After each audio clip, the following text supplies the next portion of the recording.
Hello friends, آج ہم بات کرتے ہیں ایک نیک دل پری کی۔ ایک مرتبہ کا ذکر ہے کہ ایک ملا تھا، دریا کے کنارے اس کا خوبصورت سا مکان تھا۔ اس کے پاس ایک نہایت ذہین طوطا تھا۔ وہ نہ صرف خوبصورت تھا بلکہ لوگوں کو ان کی پریشانیوں کا حل بھی بتاتا تھا۔ اس کی شہرت دور دور تک پھیل گئی تھی۔ ایک دن ملا مچھلیاں پکڑ رہا تھا کہ اچانک اس کے جال میں ایک نہایت خوبصورت سنہری مچھلی آ گئی۔ جب ملاح اسے کاٹنے لگا تو اچانک مچھلی بولنے لگی، مجھے چھوڑ دو، مجھے چھوڑ دو۔ یوں عام انسان کی طرح مچھلی کو بات کرتے دیکھ کر حیران رہ گیا۔ ملاح چونکہ بنیادی طور پر رحم دل انسان تھا، اس لیے اسے سنہری مچھلی پر بہت رحم آیا اور اس نے پانی میں چھوڑ دیا۔ دیکھتے ہی دیکھتے مچھلی اچانک پری کی شکل میں تبدیل ہو گئی اور اس نے ملاح کا شکریہ ادا کیا اور اسے بتایا کہ مجھے ایک جن نے اپنے جادو کے زور سے سنہری مچھلی بنا دیا تھا اور کہا تھا کہ تیری قسمت ہے اگر کسی نے تجھے پکڑ لیا اور کاٹ کر کھا جائے یا چھوڑ دے۔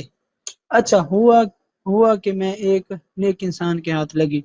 شاید کوئی اور ہوتا تو وہ مجھے کاٹ کر کھا جاتا۔ اگر میں زندگی میں تمہارے کسی کام آ سکوں تو مجھے یاد کر لینا، میں تمہاری مدد کروں گی۔ یہ کہہ کر وہ اڑ گئی۔ ایک دن اسی ملک کا بادشاہ شکار پر نکلا۔ وہ سارا دن شکار کی تلاش میں رہا کہ وہ جنگل میں ہوتا ہوا ملاح کے مکان کے قریب آ گیا۔ جب اس کے سپاہیوں نے اس نایاب طوطے کے بارے میں بتایا تو وہ حیران رہ گیا اور اسے دیکھنا چاہا۔ بادشاہ کو یہ طوطا بہت پسند آیا۔ اس نے ملاح کو دربار میں بلوایا اور کہا کہ مجھے یہ نایاب طوطا دے دے۔ ملاح بہت پریشان ہوا۔ اس نے عرض کیا کہ بادشاہ سلامت، میں اس طوطے کو اپنی جان سے بھی زیادہ عزیز رکھتا ہوں، میں یہ آپ کو کیسے دے سکتا ہوں؟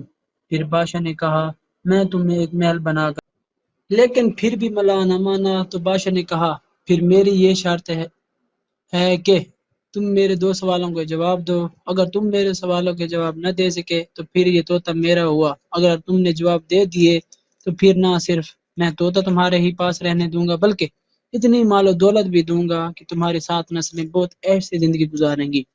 ملاح نے پوچھا وہ 2 سوال کیا ہیں؟ بادشاہ نے کہا پہلا سوال یہ ہے کہ وہ کون سی چیز ہے جو دوسروں کے پیچھے لگی ہو۔ میرا یہ دوسرا سوال یہ ہے کہ وہ کون سی 2 چیزیں ہیں جو پہلے 4 پھر 2 اور پھر 3 ہو جاتی ہیں۔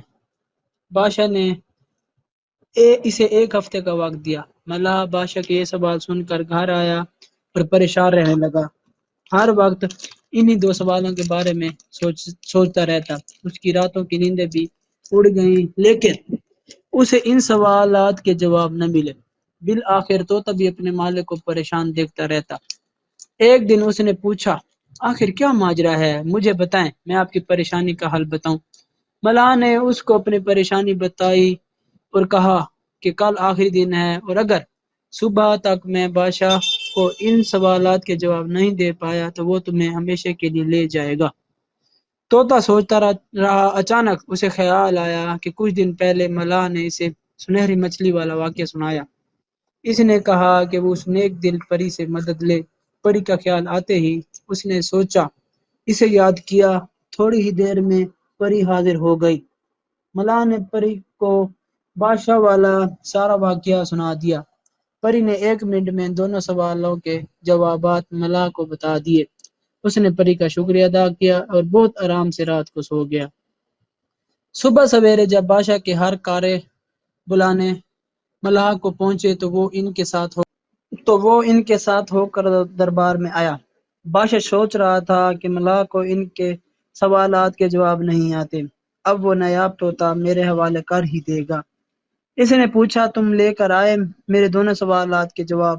ملاح نے جواب دیا کہ آپ نے پہلا سوال پوچھا کہ وہ کون سی چیز ہے جو ایک دوسرے کے پیچھے لگی ہوئی ہے، اس کا جواب یہ ہے کہ وہ دن اور رات ہیں جو ایک دوسرے کے پیچھے لگے ہوئے ہیں۔ آپ نے دوسرا یہ پوچھا تھا کہ وہ کیا چیز ہے جو پہلے 4 پھر 2 اور پھر 3 ہو جاتی ہیں، تو اس کا جواب ہے وہ چیز انسانی ٹانگیں ہیں۔ پہلے انسان جب چھوٹا سا بچہ ہوتا ہے تو وہ 2 ہاتھ اور 2 پاؤں کے ساتھ چلتا ہے، یعنی 4 چیزوں سے چلتا ہے۔ پھر جب بڑا ہوتا ہے تو 2 ٹانگوں سے چلتا ہے اور جب بوڑھا ہو جاتا ہے تو 2 ٹانگوں اور 1 بساخی یعنی 3 چیزوں سے چلتا ہے۔ بادشاہ ملاح کا یہ جواب سن کر حیران رہ گیا۔ جب اس نے پوچھا کہ تمہیں ان سوالوں کے جواب کسی نے بتائے تو اس نے نیک دل پری کا واقعہ سنایا۔ چنانچہ بادشاہ نے طوطے کو حاصل کرنے کا فیصلہ طار کر دیا اور ملحہ کو بہت مال و دولت دی۔